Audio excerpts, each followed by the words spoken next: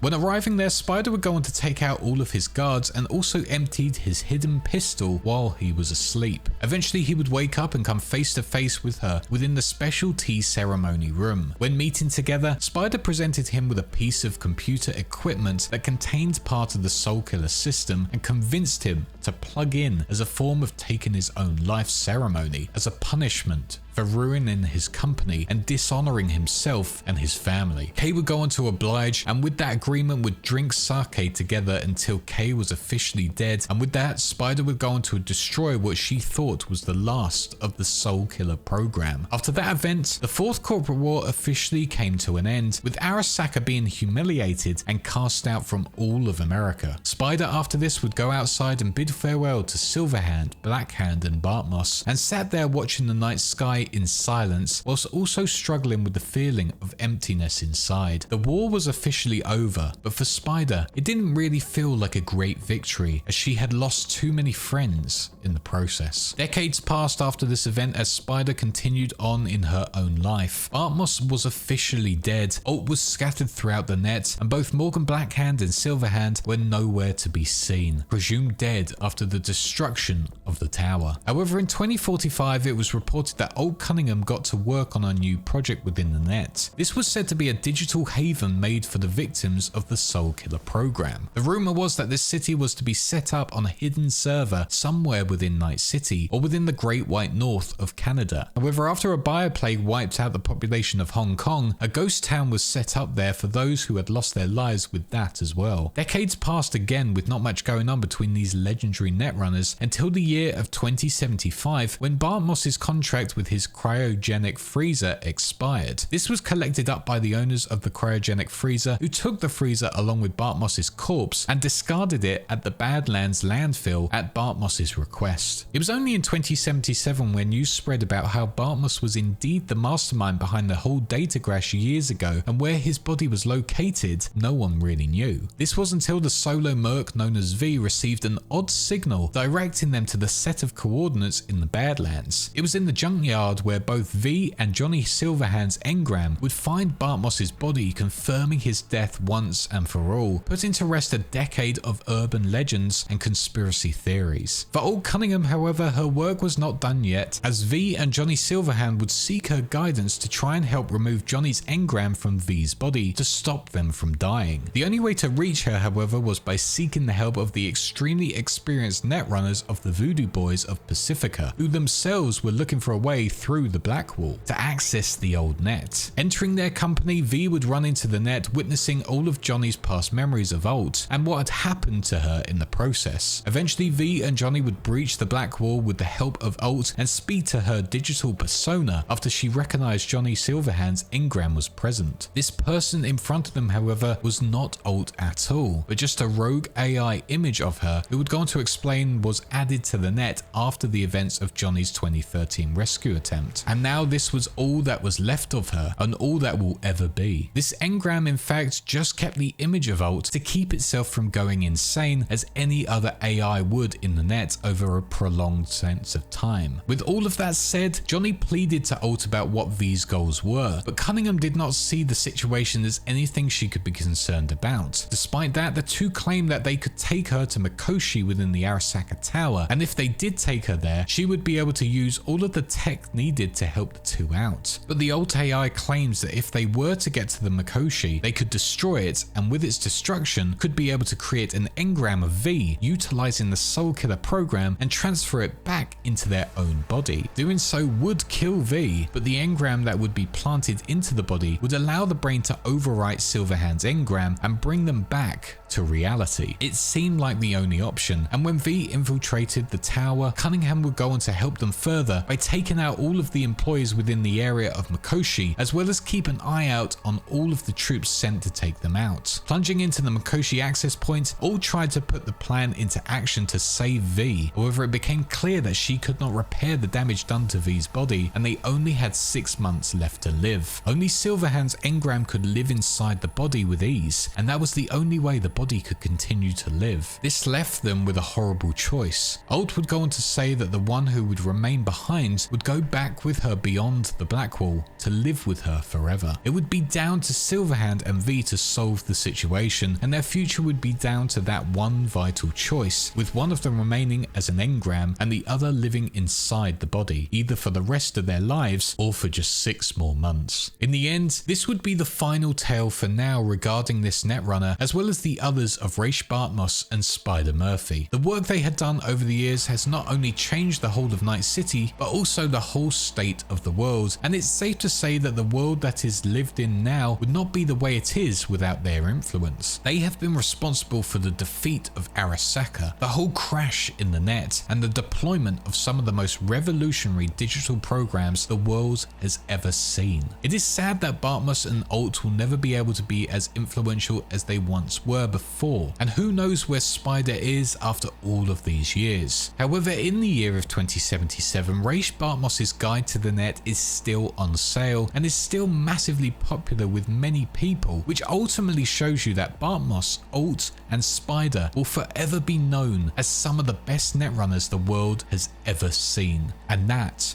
makes them truly legends of Night City. I want to say a huge thank you for watching this video, and a huge thank you to my patrons for allowing me to make them on a regular basis, including my small fishes, my big fishes Anthony, Otto Krem, Christopher, Greg, and Last Persona User, my YouTube channel Wise Ones, Video Game Player 75, Ico the Wolf, Sith Lord 906, A Frosty Vodka, Tomb of Ash, and Fiery Italian, my Sharks Jason X117 and Wow Such Gaming, and my Megalodons Chernobyl Stalker, Hazy Thoughts, Rhoda C, and Sinus. But that is all for now. Thank you for watching again, and if you want more lore videos, check out my playlists below. Use my G Fuel link and code WiseFish YT for up to 30% off your orders, and please do leave a like, comment, and subscribe to help get these videos out there. And with all of that said, I shall see you all in the next one. Cheers.